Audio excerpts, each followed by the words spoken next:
Hello, welcome to. I just said that so weird. Hello, welcome to Bloodhouse, the show where we talk about art house horror. I'm your host, Joshua Conkle. And I'm your mysterious and elusive lost love, Drusilla Adelaide, and welcome to another episode of Bloodhouse. Welcome. How are you doing, Josh? Very well, thank you. How are you?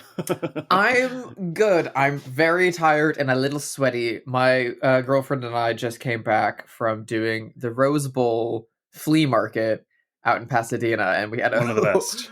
hoof it back over here in time to scarf down lunch and also hop on the episode. I went primarily to get Christmas gifts for people, and I succeeded in doing that. We were there for hours, and I feel like we only saw a quarter, if not less, of the Rose Bowl. There's so many vendors out there. It's really, really awesome. We got there a little later than we intended to, so it was super busy. Yeah. I feel like a lot of vintage vendors used to be there selling stuff like that, and now it's like dudes hawking t-shirts with Tweety Bird, really? Dressed as Scarface, and you're like, was at a county fair fucking 15 years ago. Weird. I haven't been there since before the pandemic, but it used to be a great place to source vintage furniture, which I love. And considering that I'm moving in a few months, I plan to go there with a U-Haul and just buy cool furniture for my new place. It is, and it still is in other areas, and I highly recommend doing that. So I'm very excited to see what you get and where you go. But I got gifts for people, and I made a big purchase for myself. I was one of the first things I saw when I walked in, and I was like, that's crazy and weird, and I don't need it. And I walked around all day thinking about it, and Ivory was like, you're gonna get that, aren't you? And I'm like, yeah, I probably am. And at the very end, we walked back, and I got it. And I don't know why I'm grabbing it, because this is an audio-based format, but I bought this fucking insane acoustic bass that is custom built. Someone Beautiful. took the neck off of a 1960s Japanese, I assume Taisco or some knockoff Japanese brand, spray painted the entire thing this kind of metallic seafoam green. It's so cool looking. It's on a regular acoustic guitar body. It's not even on a bass body. It's a bass neck on a guitar body, and then a vintage 1950s bridge and bridge cover, a 1980s active EMG pickup, and it's fucking weird, and it's crazy as hell, and I need to clean it and give it new strings and a setup and all this kind of work. But it was $100. That's so cool. It looks gorgeous. It's fucking gorgeous. It's super weird. And I already have plenty of guitars. I don't need more. But I'm a bass player, and I've always wanted an acoustic bass. And the pickups work. It sounds lovely. I'll be able to play it properly. I can do some mean Violent Femmes shit on that now. I was just going to say, I can't wait for you to start an all-girl Violent Femmes cover band. It's super cool. It's super fucking cool. It's very surf aesthetic. Ivory was making fun of me because I for those who don't know, primarily dress in black and white. I'm very monochromatic in my outfit choices and coloring, and a lot of my car's black, and a majority of my stuff I'm I just want simple things like that. She's like, yeah, and then all of your guitars are the most insane fucking colors of weird blues and pinks and stuff. Beach goth is a thing. I mean, we both live in LA. We're both sort of tangentially beach goth. There used to be a beach goth festival until somebody from one of those bands got in trouble for sexual assault or something. That's gonna be a Burger Records kind of deal, isn't it? Yeah. It was Burger Records, yeah. Yeah. I mean, I think of myself as 80s Dayglow neon goth, and that's fine. So I've got, of my two basses, I've got one that's, I've got four basses, but whatever. I've got one that's all black, and it's got a little Dracula plush hanging from the neck. So that's my Dracula bass. And now that this one is green and gigantic and pieced together from parts of other guitars, this is my Frankenstein bass. So it's very beautiful, and I love it very much. And I'm going to give it a lot of work and love over the next few months. And hopefully it'll be something that I can actively play and do things with, and not just be $100 thing that took up a lot of space in my home. Well, there's nothing wrong with that either. Fair. As currently behind me, there is a shelf of over 100 VHS tapes and a candelabra. Welcome to my house. Well, love that for you. Have you been watching anything cool? Yeah, I have been, as I mentioned on the last episode, doing my best to watch a lot more art house movies, and I had a super fun opportunity to do exactly that this past week. The New Beverly Cinema here in LA, Gesundheit, has been programming a lot of really cool shit this month. I think next week they're showing Akira Kurosawa's Ikiru, and in that stead, Ivory and I went to the New Beverly to go watch Ingmar Bergman's 1957 Gothic meditation on death and masterpiece, The Seventh Seal, followed by the 1990 masterpiece avant-garde experimental art film on the same theme, Bill and Ted's Bogus Journey. I saw a lot of people going to that. That's like a really cool double feature. We joked about that double feature on one of our episodes, and I truly thought that we made that up, and I didn't know that. Because we always talk about highbrow, lowbrow double features, and I didn't know it's the pinnacle. Yeah, that people have been making that joke since that movie came out. I had no idea. It's great. Our genius idea. So Ivory hadn't seen either. She'd seen the first Bill and Ted. She hadn't seen any Bergman. And so we start with Seventh Seal, which, first of all, if you haven't seen it, is the best. Also, this is such a great time to revamp the Bergman report. Oh, yeah. Bergman report. Los Angeles, Tuesday. Yeah, it's fucking incredible. It's very somber, has some great humor in it. It's fucking gorgeous, beautifully photographed. Is one of the most I hadn't seen it since I was like angsty fucking atheist little teenager being like, yeah, God is dead, man. So it was super fun to see it again and like just revel in how much I fucking love Bergman and how much the like attitude and ideas of that movie have really informed who I've like turned into 15 years on. And then over like 80% of the crowd left after Seventh Seal. Barely anyone stayed for Bogus Journey, which cowards, how dare you? That's the point of it, is to do both, is to get the whiplash. And my God, Bill and Ted's Bogus Journey has never been better than when it's immediately after a Bergman movie. I haven't seen that since it came out, probably. Nor Bill and Ted, for that matter. I mean, I haven't watched those movies in decades. They're both so good. Bogus Journey is so like fun and radically different and super weird. And they're like, the sets are like from the like Cabinet of Dr. Caligari. Like, it's doing some really, really weird shit. I love it so much. It was the one that I watched the most as a kid because that was the only one that I had a copy of. And I have a big like soft love for it. I always feel that Pam Grier is in it in a small role. There's a great bit in like the future in which Bill and Ted's band is like the saviors of the world and everyone is like lives in harmony and stuff like that, where they're teaching a music theory course and they bring in like Johann Sebastian Bach and then the guitarist from Faith No More.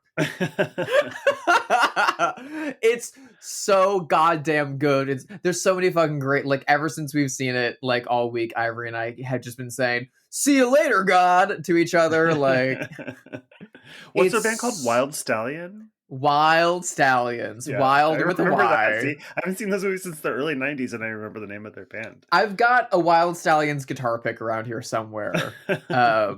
I love it so much. They finally made a third film 2 years ago. It's called Bill and Ted Face the Music, and it's really good. I heard. It's like really, it's like surprisingly like as good as these, and also like a very grown up.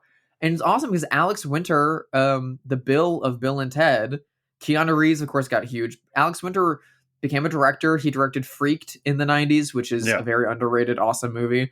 Hasn't really acted since then. So it was so nice to see him coming back.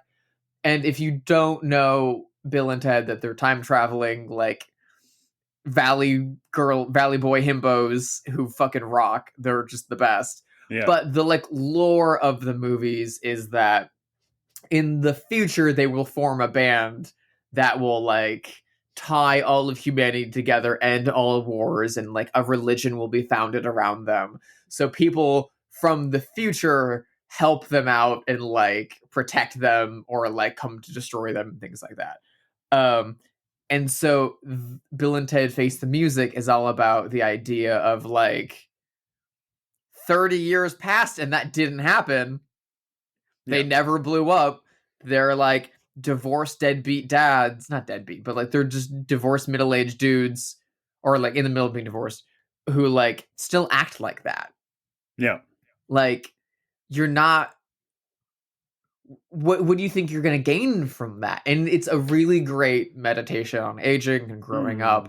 And the character of Death, who is very big in Bill and Ted's Bogus Journey and joins their band as the bass player, returns, and it's really good. It's very good. I recommend it. I don't think enough people saw it. Steven Soderbergh produced it. Weirdly, he was just like he's friends with the writers who created Bill and Ted. A lot of his recent projects have been written by them. And apparently they were just bemoaning, like, yeah, we've been trying to get the third one made forever. And like, even with Keanu and everyone, like, they won't greenlight it. And Soderbergh was like, sign me on as a producer. I will walk into a studio and get it made tomorrow. And that's exactly what happened. It rocks. I don't know. Great. Yeah, I love those movies. I highly recommend it. If you want to have a cozy night in, I recommend a little Wild Stallions triple feature. That sounds good. Well, I know that you went to the New Beverly a second time because I was there, and we got a big group of You were! And we went to the New Beverly to see the new restoration of a movie that we've covered, so go look for this episode, of Messiah of Evil. Yeah! To see that on the big screen was such a treat. It looked so gorgeous. Yeah. I just loved it so much. The new restoration that Radiance Films did for it, and that AGFA, the American Genre Film Archive, made the new 35mm print, looks beyond gorgeous. And for a film that's languished in the public domain for so long, and like really shitty prints and really shitty like home video releases, to now finally we both have the new Radiance release. We both got that. It's a big chunky monster of a set. It looks incredible. And it was you and me, both of our partners, friend of the show, Michael Ferrati, his partner, Brendan Haley, and a few people were all there. I got texts from friends and like letterbox comments from friends like the day after being like, oh my God, you were there. I was there too. We should have said something. Aww. Like so many awesome people came out. It was such a great time to see that like in a crowd. I was surprised that they didn't program it as a double feature. Considering how like weird and short of a movie that is, and they typically do double bills there. I would have loved to see them pull down a print of like Carnival of Souls or like Let's Scare Jessica to Death. Yeah, or another Gloria Katz and what's his name? Willer Huck. Film. They could have done Radioland Murders, or they could have done Howard the Duck as the B picture. So I didn't know until I was talking to Michael Verratti before the movie that Howard the Duck went to prison for pedophilia or something like that. The character? The voice actor. Oh, the voice actor. I think is fine. I'm sure he went back to Duck Planet at some point. I don't remember how that movie ends, but the voice actor. So that's kind of a bummer. Oh, that's very Ed Gale. That's weird because Jeffrey Jones is also in Howard the Duck, and he's a pedophile. Yeah, it's like a little clubhouse for pedophiles, that movie. It's still the best Marvel movie, I think. Well, it has the most Tim Robbins of any Marvel movie, so that's going to help that a lot. Yeah. It was just so great to see that on the big screen. Messiah of Evil, that is, not Howard the Duck. And I don't know. It's so nice when a movie gets discovered. You know, it's like an old movie that nobody Mhm. knew about, and then suddenly out of nowhere, it feels like everyone kind of discovered it, which is nice.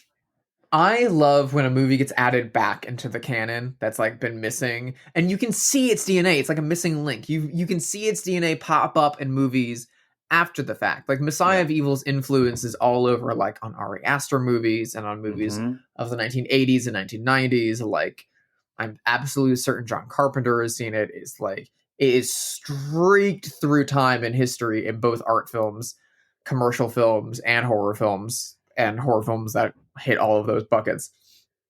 But it's just been missing. It's been missing from the cultural discussion of that kind of stuff. And like I love when that comes back and gets added in that place and we can all communally like rediscover it and feel that. I hate when movies get rediscovered and added back to the canon, and there's like a handful of people that are like, "That's my movie." I've been talking about that forever. No, no, I no. like. Yeah, I There's so hate many that. people whose like their entire online persona is like, if you mention Jennifer's body and you don't credit me, and it's like, oh, did you write and direct Jennifer's body? This is so shady, Drusilla, but it's absolutely true. It's really annoying. Entirely too many people do that with that, or with like Prom Night 2, Hello Mary Lou, like Which is crazy because I've been watching that movie my whole life. If you're in your yeah. 40s and you love horror movies, like I saw that movie 100 times as a child. There's no 25-year-old that discovered it or whatever, you know. Like, Yeah. Certain people need to just like experience some ego death, enjoy cinema, and understand that it's a collective art form that is made by a team of individuals. I hate auteur theory so much. It is made by a team of individuals and it is experienced by a collective of individuals in a theater setting. And if you watch it home alone, that's also lovely and great, but you need to understand that your ability to watch it at home was because it was made by a team of people and that it was experienced by a team of people that sung its praises to get it onto streaming or to get it onto a disc, to get it in front of your eyes. So if you had the good fortune of finding it and telling other friends about it, that's great because you're spreading the gospel of it. You didn't write the movie, you didn't direct the movie, it's not that's the yours. Fuck thing. It off. just doesn't make any sense to me because okay, like I am a evangelist of Let's Scare Jessica to Death, a movie that I discovered as a small child and have been singing its praises for years and years and years. And I went through this maybe about 10 years ago where the rest of the world started to re-see it or discover it. And I'm thrilled when people watch that movie and love it. And I Yeah. don't take any credit for it because I don't deserve any credit. I'm just like, I'm stoked about that movie. I love it. And I'm really happy to share it with the world. I literally dislike people when they don't like it.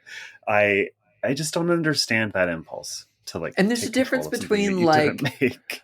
oh, I like that movie a lot, and I know Josh likes that movie a lot. That's a movie that Josh loves and talks about. And when I think of that movie, I think of Josh. So if Yeah. I'm gonna get Josh like a present, maybe it's like Let's Scare Jessica to Death adjacent or influenced or like memorabilia or something like that. That's lovely. It's not Josh's movie. I didn't make it. Like, yeah, in the same way that like my like art brand and stuff that I use for marketing purposes is named Sister Hyde after the 1970s Hammer movie because I love Dr. Jekyll and Sister Hyde, but I'm not taking any ownership over that movie. I am saying I love this thing and it's a comment on transness in horror, and as a trans individual who works in horror and who makes art relevant to art house films and to horror and to films in general, I thought it was a good catch all to quickly describe who I am and what I do. And Yeah. if you get the reference, cool. And if not, it just kind of sounds neat. Yeah. I'm not taking any kind of ownership. It's kind when people invite me to talk about the movie. I don't know more about it than any other person who's just likes the movie, though. I'm Yeah. just a fan, I'm just an admirer.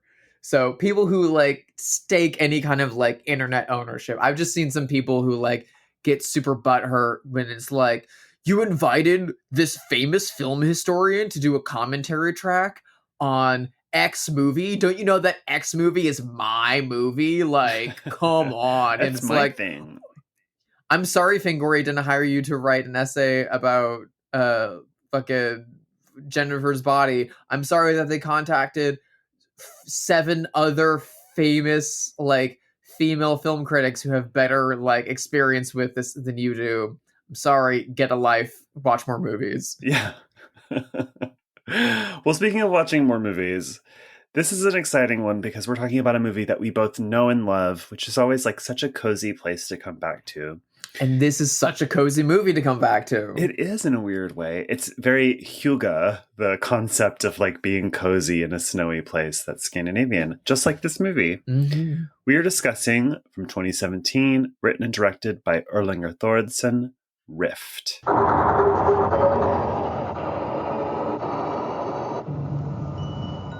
Færðu eitthvað svona tilfinninguna þegar þú vaknar miðjanótt að sé eitthvað með þér í myrkrinu?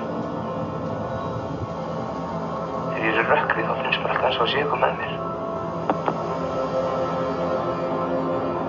Þegar þú hringdir í mig í gær, þá sagðir að það væri einhver inni hjá þér. Hvað áttirðu við? Hvað er þessum sem þú komst? Þá hélst það væri einhver annar.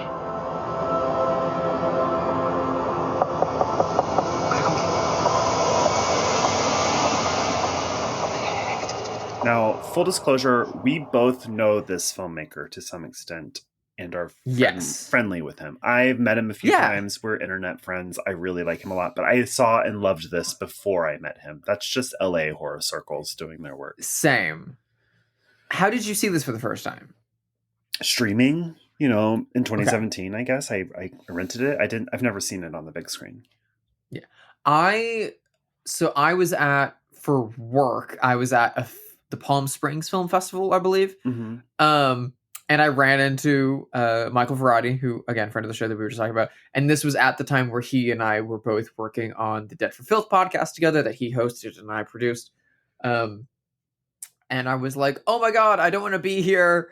And hey, look, a friend. Awesome. I'll go hang out with Michael for a while. And he was like, oh, I'm going in to see this movie that a friend of mine made. Do you want to come? And I was like, yes, please, God. I just want to sit in a cold theater for like 2 hours. And I was expecting nothing out of this. I assumed it was horror based on a friend of Michael's.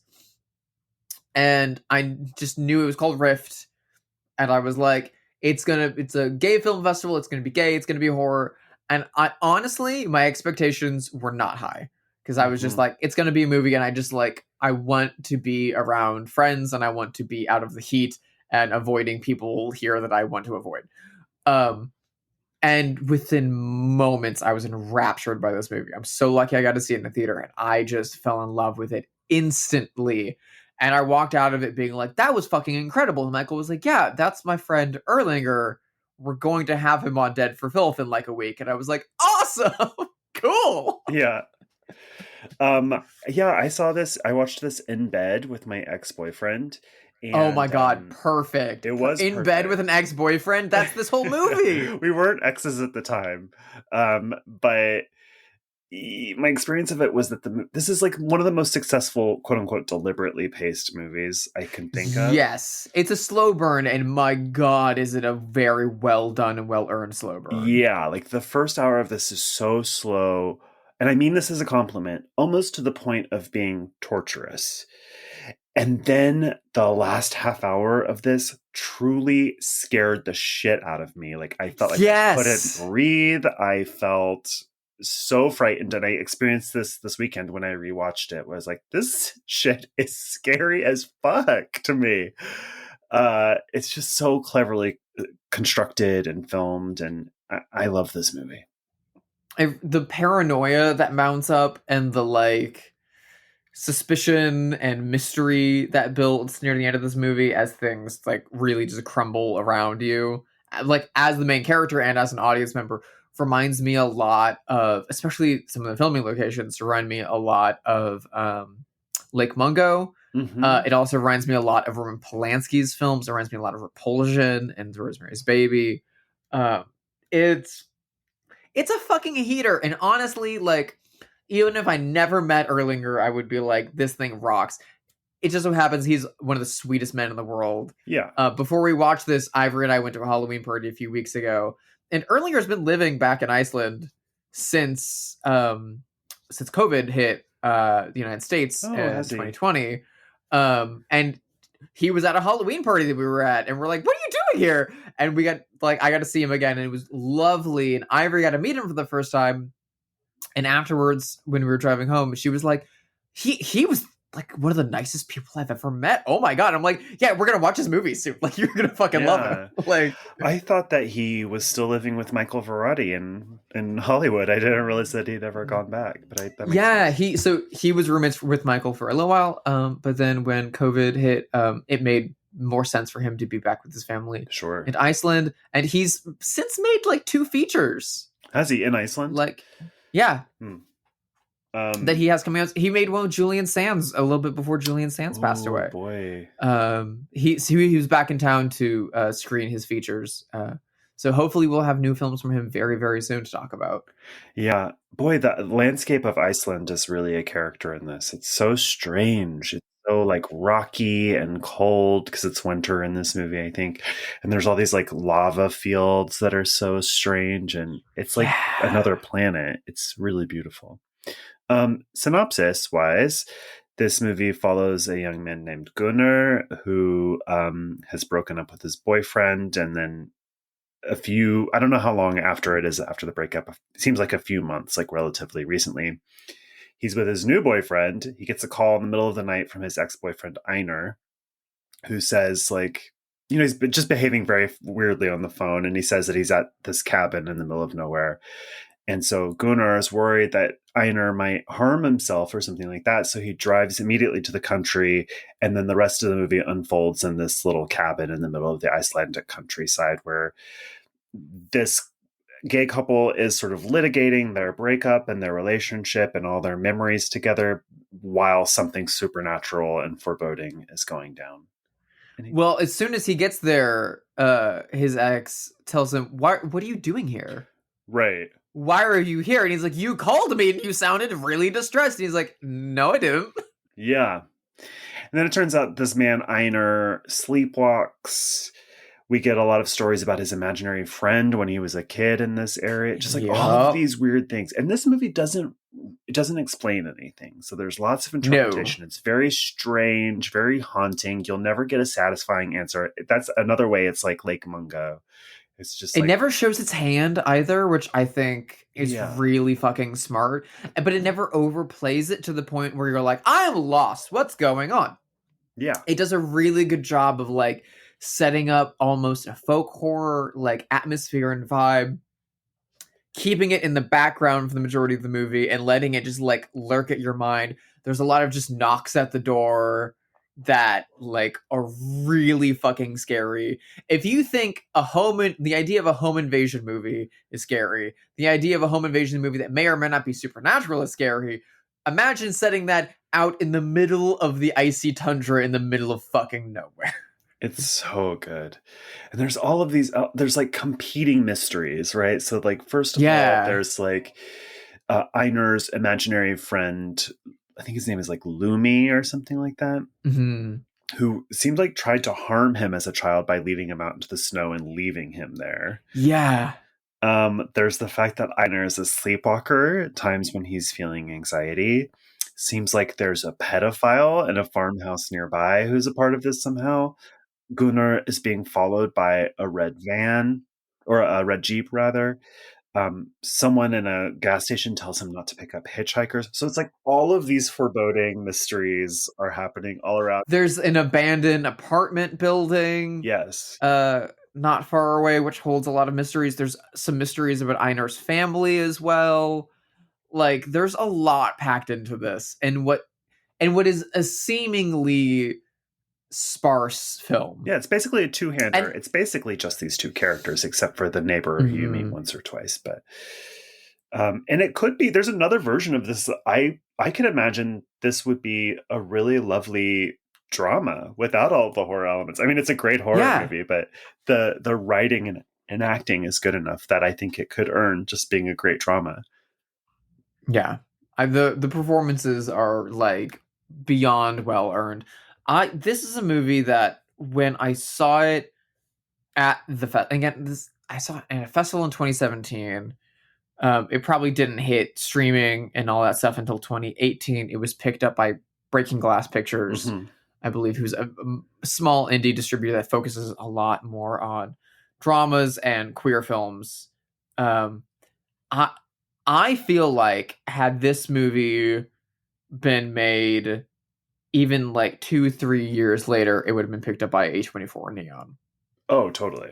I could buy that. And it would have had a much wider audience, much wider release, and maybe a little bit more acclaim. And because looking at reviews online on Letterboxd and stuff like that, the majority of the people are giving it 3 stars. That's 2.5 stars, crazy 3 to stars. me. And that's bonkers.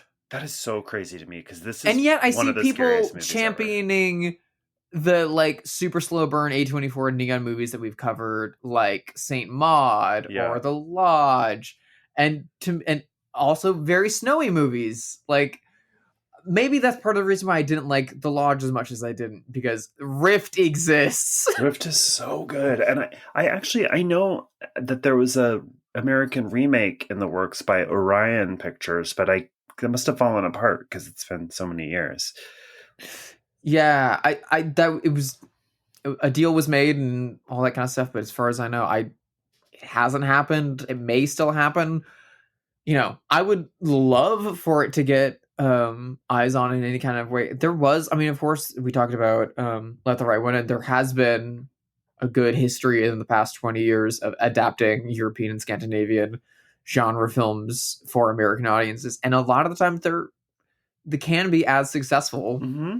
I mean, look at Insomnia, which from the late 90s, which is an incredible Scandinavian movie that Christopher Nolan did. Like, there's a way that it works. I just wish instead of doing that, someone could like revamp Rift, like marketing wise, and get more eyes on it, because if it had the pedigree of something like that, I think people would see it for what it is and adore it. I mean, there's a version of this where I feel like this isn't what they're going to do, but if you let Erlinger write it and direct it again, but with American actors set in America, I think it could be really beautiful. Imagine this is like, I mean, the landscape isn't the same, but imagine this in like Colorado in the snow or someplace like that. You know, it could be really good. You could do it in like Alaska. Yeah. The new season of True Detective is set in Alaska and has a lot of similar ideas to that. And again, the history of True Detective is always going to get at similar ideas to this. I feel like there is a way of doing this stuff. And again, one of the things that pains me about this is I wish more people would watch this movie and appreciate that it is like the good example of those deliberately paced slow burn movies that we now like look back on as like kind of having ended.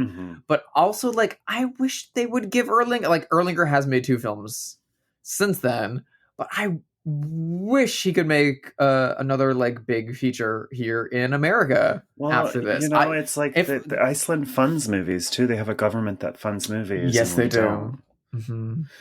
I also appreciate I'm very excited to see his next features. Me too. I'm very excited. I really love this as a queer movie too, because frankly, a lot of gay movies are bad. And one thing that I really appreciate about this is that, you know, these men are both attractive enough and all that sort of stuff, but it isn't like an abs movie. Like the movie is not, it's not, and I like a sexy movie, so I'm not complaining about that, but there's like, it's not Bros. I've never seen Bros, but there's a way that gay movies kind of overplay their hand on the like sexy ab Adonis kind of way. Because there's the listen, I saw this movie at a gay film festival in Palm Springs. I fucking understand. I've been to so many gay film festivals and seen so many gay independent films in my like history of having worked at a gay distributor. So many gay films and independent films are made from the lens of the only people who are going to watch a gay movie are gay guys, and the only thing gay guys want to see in a gay movie are hot gay guys. To some extent, that's true. Really, I mean, it's straight people kind of true, do not show up for gay movies, and a lot of times gay people don't either. So it's like I get Billy it. Eichner had to bully people into saying Bros, and even then they didn't, because that's pathetic of you to do, sir. But like, one of the things that I love about this movie is that like it's a gay movie where it's not about them being gay. Yeah. True. That's an attribute of their character, and it happens to be that it's two male characters that have this romance. In no point is this a like struggling with my identity or like it's not about homosexuality. Yes. It's about the human condition. It is about like this specific place that these people are from. It's about this specific mental illnesses that these people deal with that have nothing to do with their sexuality. Totally. And yet their sexuality also informs their characters and is specific to them, but it's like not interested in that in the way that like an identity, quote unquote, identity film would be. Like they're not struggling with it. It's not about the gay aspect of the relationship. It's about the love. So it's just really well done in that respect. I mean, love is love. Love is love. But it's not really, because actually it's really different. You know what I mean? Love is love, but like, I don't know. I come up with this in writers' rooms all the time where it's like, actually the way that two men love each other is sort of specific. And I'm sure it's the same with two women. I'm sure it's the same with a trans person and a cis person together. Those kinds of loves are specific. So that's true too. And it's important. I think it's important to have queer films that are like across genres, that tell different kinds of stories, but then also where like queer people are fucked up and queer people are like dealing with issues, and where it's not about the queerness. I have a friend who is like a big film fan, and they are dating someone who's less so. And they're a gay couple, and one of our friends has been like trying to sell them on a lot of movies, and like it only works when they're like, and it's gay. There's a gay element. There's a gay element to the movie, so you'll want to see it because gay. And it's like afterwards we'll have a conversation, be like, is there anything gay in that movie? And look, no, there's not, but I want them to watch them. Well, you know, representation is important, but I also there's a kind of way in which identity movies are bad if they focus so much on that, because it kind of becomes solipsistic in a way, or it's like there's a part of me that's like sort of tired of identity conversations, because it just there's a way in which some people get so entranced by it, but that's like it's the only thing they can talk about and the only lens through which they can see anything, and that gets a little tiresome. And as a middle-aged person, I've dealt with those things. I've worked through my demons. I've gone through my gender stuff and my sex stuff, and I just don't need to litigate it anymore. You know what I mean? So I'd rather queer characters be there and just be present, and to be dealing with supernatural things or whatever the movie is about. Like, just let them be queer and be there and like in the movie, in the thick of it with everyone else. I mean, personally, I'm just convinced that all the discussion of identity online and all of the like, you have to stake your claim on this, and you should go see this because it is this, and it has a character who is this, and can you believe that two women kissed in the background of a Marvel movie? If you look really deep into the back focus, I'm convinced that it's all just a marketing psyop. It's all just a way to people to feed their information into a big aggregate so that they can sell us products. Like, totally. I mean, convince me I'm wrong. Well, I mean, look at us on the show, right? Like, we're queer people, and sometimes I forget that might be how our show is viewed by some listeners because of our identities, but we don't think of our identities first in the context of the show. The context of the show is we're like watching art house movies. That's what the show's about. And part of the reason for that was that there's a lot of queer horror podcasts, and they're great. There's nothing wrong with that. But it felt like there's an idea that topic is not covered, when in fact we've talked about that topic a lot for the past 5 years, and it felt like it was covered. Yeah. That's fair, but you should also keep in mind, though, Josh, by saying that we talk about art house movies, it's like finding the Perrier bottle in Heather's. It's an immediate fag code of like, it's true. Art movies, okay. It's true. Limp wristing all your way to the Agnes Varda screening, are you? It's true, definitely. Couple Nellies holding hands with Pasolini. Wow, that was a long tangent. but a needed one. Yeah. Frankly, I'm bored of talking about identity. That's and Me I too. get it. If people need to talk about it, I've worked through it and I'm ready to move on. You know what I mean? And that's Yeah. not to say homophobia doesn't exist and transphobia doesn't exist. It certainly does. But it also exists within queer communities, baby.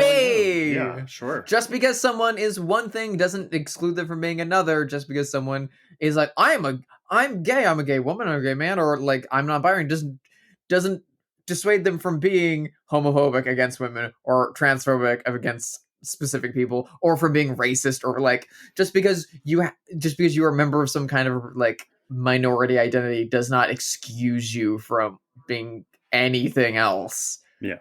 Work on yourselves, individuals. Yeah. And we're all a lot of things. Our identities aren't just one thing, you know. Good and bad. Yes, Anyway, exactly.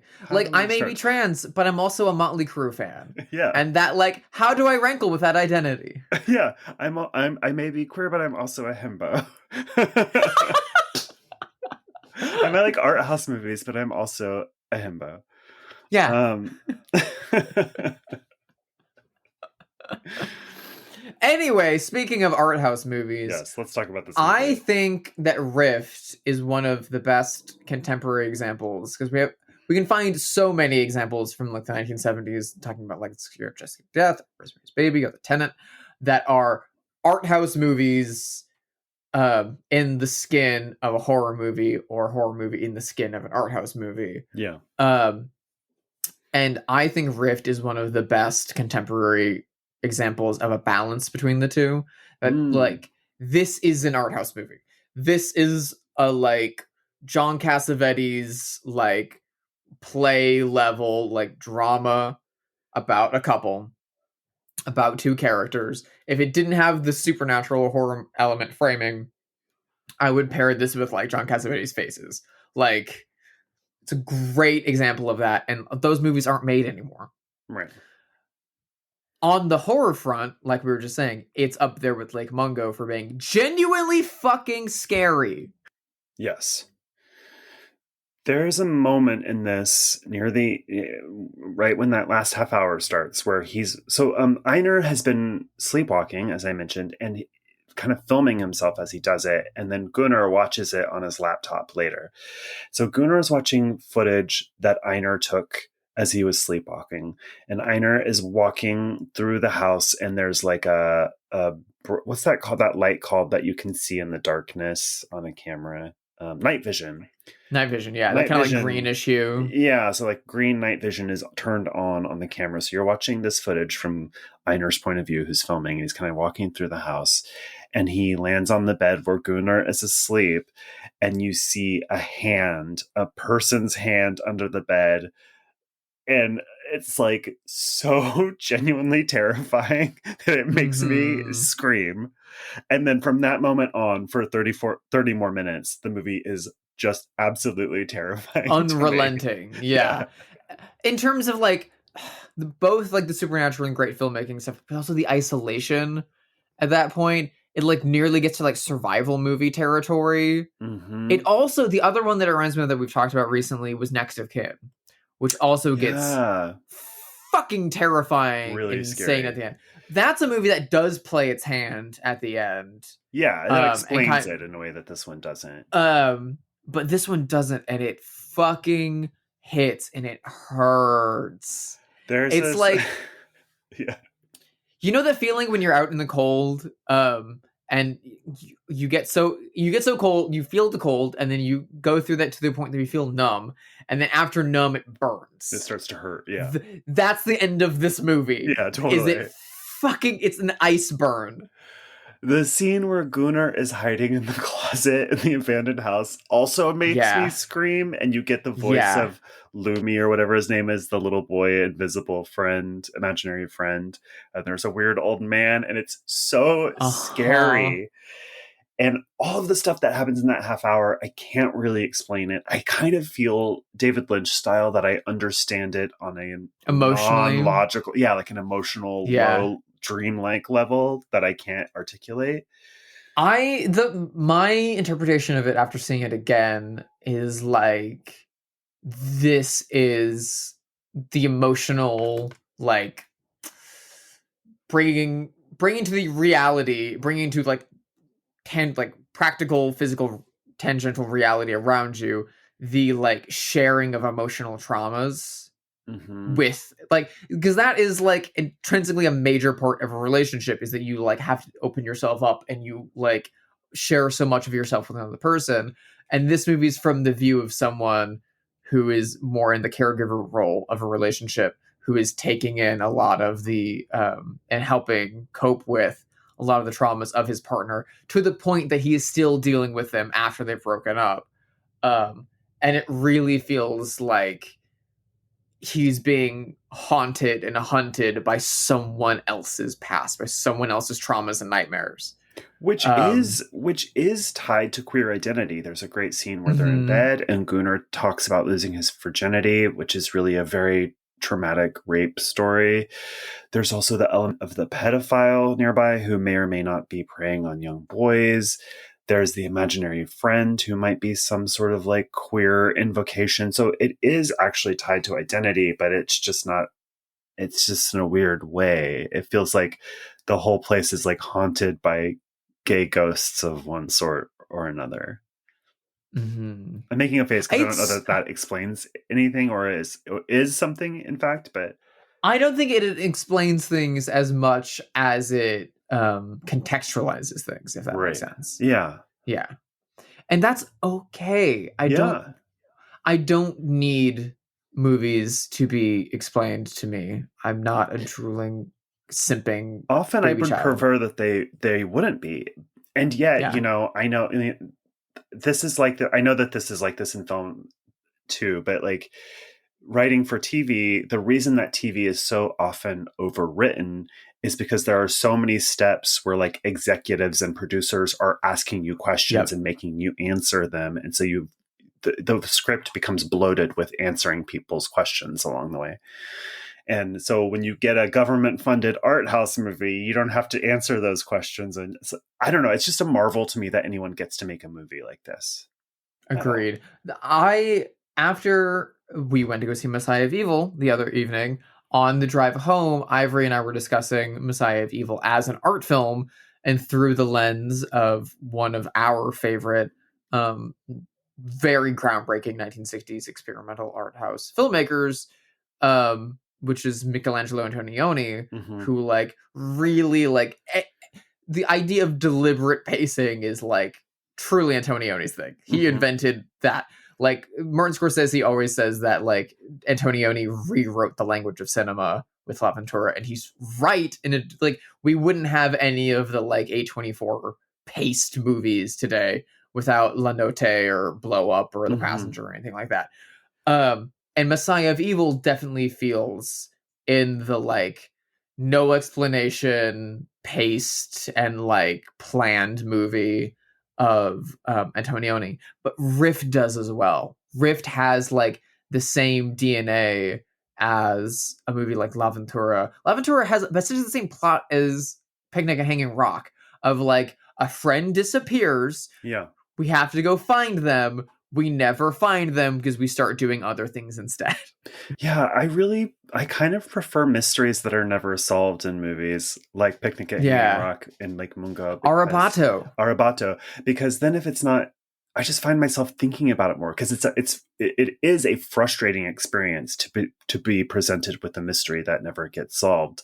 But on the other hand, it kind of scratches at the back of your brain forever, where you just like find yourself thinking about it and wondering about it. It makes you think about the other tangential themes of the movie more to piece together the mystery, which makes you think about those things in real life more. One of my favorite examples of that is, which I also think is very relevant for Rift, is the early 80s Wayne Wang movie Chan is Missing, which is like a structured as a like old 40s noir mystery of there's a missing person, but it is entirely about Chinese American identity, and the idea that Chinese American identity doesn't exist. Yeah, that they're all looking for this one thing that would fix everything for them in capitalist America. Getting their taxi service up and running would make perfect sense, everything would fall into place and be great if they had this one thing that could define them and like hang their hat on. Yeah. And Chan is missing. Chan doesn't exist, and the idea is truly just a myth. And that movie is fucking incredible. It's deeply frustrating if you're going in for one thing. But I think it's in the same ballpark as Picnic Hanging Rock, and I think Rift is in the same ballpark as all of those, and Antonioni. I think it has more connections to that stuff than it does to most horror movies. Horror-wise, I think its construction is closer to Robert Wise's The Haunting. Yes, totally. In terms of how it structures its like scares and like very, very impactful. Yeah. I also, it's a love story, and so I was thinking about that. And similarly, I prefer love stories where the couple doesn't end up together, because then it makes you wonder what, it's like the ending of Umbrellas of Cherbourg, where they haven't seen each other in years and they run into each other at that snowy gas station, and you can tell that they still love each other, but they just have like a very informal, guarded conversation and then go their own ways. So it leaves you wondering about what might have been had they stayed together. What are their lives like without the other one? And it's just like, what might have been, but also like what do these two people share? What is it about each other that brought them together, or were they entirely together due to a limited circumstance? Yeah. And I think that ultimately dissatisfaction for the viewer or the consumer of the art can be more satisfying than having narrative dissatisfaction. Yeah. Is emotionally satifying. Yeah. I agree. Yeah.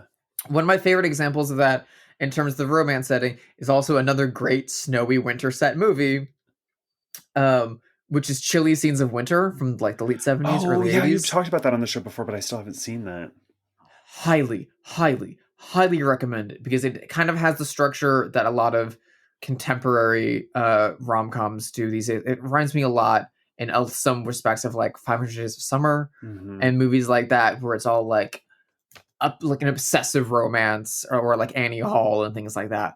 But then it takes a very different turn that like kind of like breaks down this like artificial view of romance in narrative, and is like, no, these are who these people are. Yeah.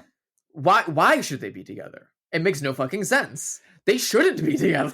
I also thought of season 2 of Fleabag, which is such a good rom-com. Yeah. Like the bus stop scene where she finally says, "I'm in love with you," and he says, "You'll get over it." It's like, oh, brutal. But it's just like, that's so much more romantic, actually. The sadness of that and imagining or like Brief Encounter, the David Lean movie. Yeah. I like that so much more.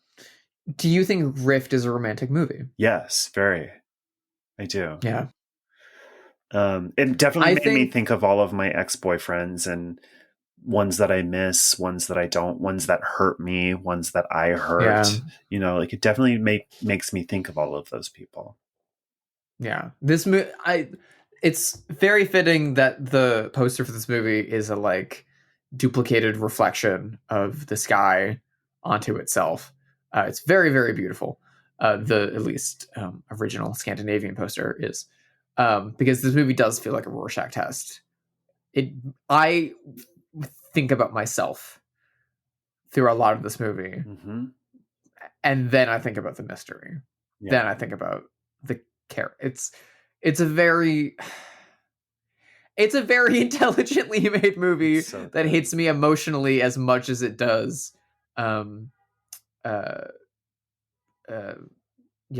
intellectually. Fear. But again, not unlike Olivier Zayas's Personal Shopper that we talked about on the show before. Similar, very similar in a way. Which again has both real world and possible supernatural aspects to its fear, to its suspense, to its terror that they don't explain, that the hand's not entirely played. And it has a very strong emotional undercurrent that, again, watching that movie, I'm thinking about how those themes affect my life rather than trying to like run ahead the narrative of the movie myself. I don't like watching a movie where I'm guessing what's going to happen next and I'm running over the next thing. I would rather a movie surprise. If it's like a mystery or a thriller or a big budget box office thing, I'd rather have it surprise me and do something like different and shattering and interesting.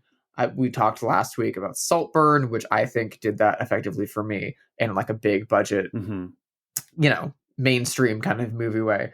But then in art movies and like more art house like releases from like 60s and 50s and 70s and stuff like that, I prefer a movie that I'm not trying to like, what's gonna happen next? What's going on in the plot? He's gonna run over there, and then she's gonna say that, and okay. I'm thinking about what would I be doing in this situation? Why haven't I called that family member in a while? Yeah. Why do I want to watch this? Why am I here? Why, like, what does this say about what I want to make? What do I want to say? Like, when I went to go see The Seventh Seal, like, I don't know. It inspires thought rather than trying to let the audience just write narrative themselves. There's a beautiful non-horror version of this that I just remembered. Around the same time, a British movie called Weekend, which is about... Yes, the Andrew Hay film. So imagine, if you haven't seen this, imagine Weekend as a horror movie set in the countryside, and that's Rift, kind of. It's like that. That would be an incredible double feature. Incredible. And Andrew Hay has said that Weekend is essentially his contemporary queer iteration of David Lean's Brief Encounter. Absolutely. I mean, totally. That makes total sense to me. Yeah. I love this movie. To me, this is a 5-star movie. I agree. I just think it's so masterful and so thoughtful and lovely and terrifying. Absolutely terrifying. Yeah. If you haven't seen Rift, if you're just hearing about it for the first time, we are partially biased in our like intimate like knowledge of the filmmaker. However, even if we had never met him, even if it just said, Alan Smithy at the end of this movie, this would still be one of my favorite contemporary horror movies of all time. When people were making their sight and sound lists, like, I obviously didn't get invited to do a sight and sound list, but people were making their own. Yeah. This was on mine. Yeah. And we would be covering this whether or not we knew him or not. And I don't know him that well. I've met him like 2 or 3 times and then tweet at him and stuff, but it's not like he's my bestie. And also, to further be more honest, let's be real, we both know a lot of filmmakers whose films we don't like, and they're our friends, and we don't talk about them on the show because we don't like them. And that's fine. I support my friends' art totally, however I can, and whatever manner makes the most sense and is respectful to them and their work. And I think this is a piece of work that deserves to be discussed on the same plane as Rosemary's Baby and Lake Mungo and everything else we talk about on the show. Absolutely. If you like the movies we talk about in the show, turn this episode off and go put on Shudder and watch Rift. It's so good. Well, let's play Have They Seen It? The game where we speculate wildly whether notable figures have seen this movie. Not enough! Not enough, that's for sure. Not nearly enough. I just immediately, I was like, who's a noted homosexual? And I came up with Alan Cumming. Do you think he's seen this? I adore Alan Cumming. I don't know if he has. I feel like Alan Cumming has very adventurous tastes. I feel like he's a very intelligent man who has wonderful taste. And I feel like if he had the opportunity to see this and it was presented to him in the proper way, he would see it and he would love it. Mm-hmm. I think he must see it if he's not. I don't think he has seen it. I don't know what kind of distribution this movie has in the United Kingdom and Ireland and England. I don't know what accessibility he has to this movie. Mm-hmm. Maybe he went to a film festival in England. I don't know if this played at Fright Fest or BFI or anything like that. Perhaps he saw it there. I feel like if he did, he would be so fortunate. But there's always so many things at festivals. So I don't know. But I know he would love it. Yeah, it's so good. Speaking of emotionally wrought horror that deals with queer tears quite frequently. So who's been heralded as a keeper of lesbian tears. Who are we talking about here? And who also owes a lot to the power of movies like Lake Mungo and stuff like that. Do you think that Haunting of Hill House, Bly Manor, and House of Usher creator Mike Flanagan has seen Rift? Absolutely. I can't imagine a world where he hasn't. Because I think Mike Flanagan probably sees everything in horror, large or small. Mm-hmm. He recently joined Letterboxd, and I was very pleased to see that he was a fan of the Addams Family movies. Oh. We had on the show. He's a big fan of Hellbender and their most recent movie. Like even Toby Poser, the mother of the Zelda Adams. Of Zelda Adams and the co-director of those films, was in Fall of the House of Usher. Oh, was she? I haven't watched that yet. She's got a pretty big role. Yeah. She's in one of the final episodes. She's great. Yeah. So he's a big proponent of like up and coming contemporary directors, and he does a great job of casting up and coming contemporary directors to direct some of the series that he develops and works on. I can be kind of critical of like mainstream commercial modern horror, but I fucks with Mike Flanagan. He's so good. I fucks with and Mike you can Flanagan. tell he's so good, and he's like, yeah. And like he bagged Kate Siegel, so he's clearly like got it going on. Like, and he's like super funny. Like his Instagram and TikTok videos are really, really wholesome and funny. Like he's great. I love him. I think he's great. If he hasn't seen Rift, I'll be shocked.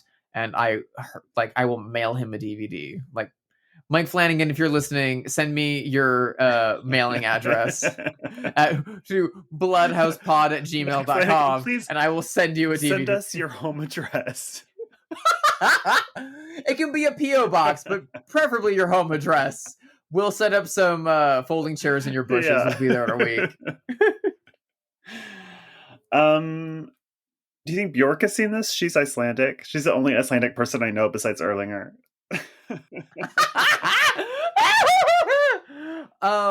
No, I don't think she has, but I really hope she does. I don't know if she would like it or not. Maybe she has. Yeah, I could see her being a little too scared. What do you think Bjork does with her? Do you think with her life? Like, I don't know. I could see her not this, but like sort of like this. I'm sort of obsessed with the musician Enya, who is one of the richest people in the UK and lives in a castle in the middle of nowhere and never leaves the grounds.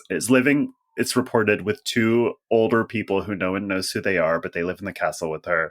And she has 1 billion cats, and she just walks around the castle speaking Elvish to herself and writing little songs. And it's like, I can imagine something like that for Bjork, like a Bjork version of that. Yeah, I feel like Bjork is somewhere between that and the way that Pee Wee Herman lives in Pee Wee's Big Adventure.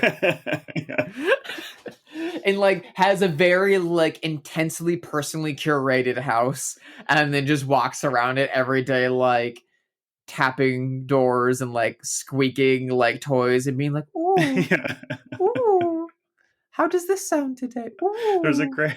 I feel like if you've seen the new A24 musical Dix, Megan Mullally's character, who is like in a wheelchair and talks to her little tchotchkes and watches movies in the Criterion Channel with them. I feel like Bjork is somewhere around that spectrum. Oh my God, I haven't seen that yet. In terms of just like alone. That sounds like me in 20 years. It sounds like me right now.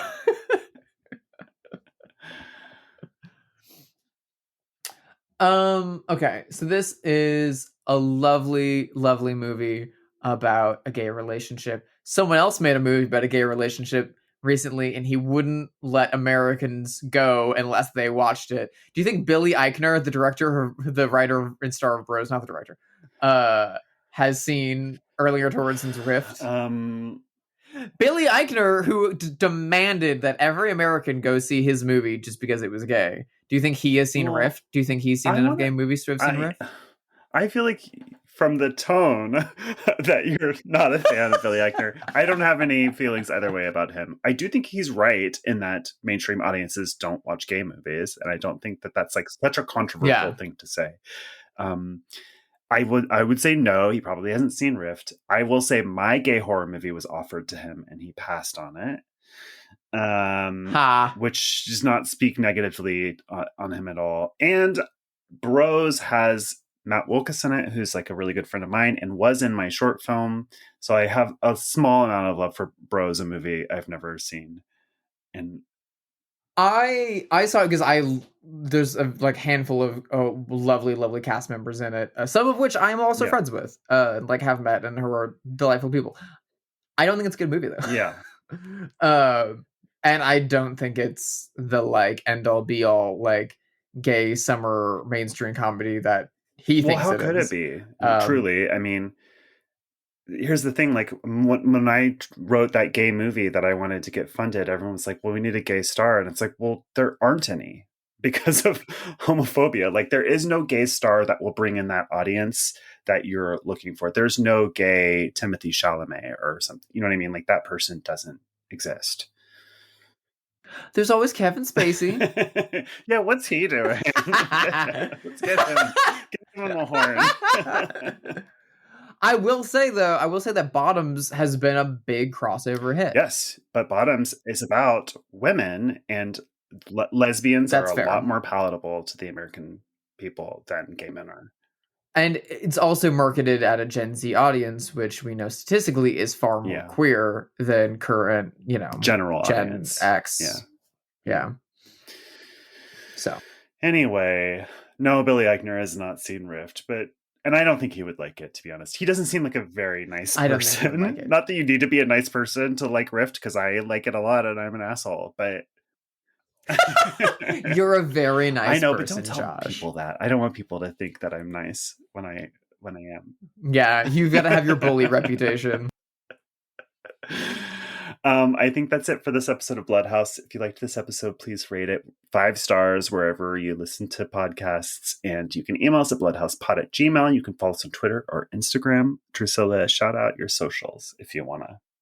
You can find me on Instagram at Hyde Sister, and you can find me on Letterboxd if you look for Drusilla Adeline or Sister Hyde.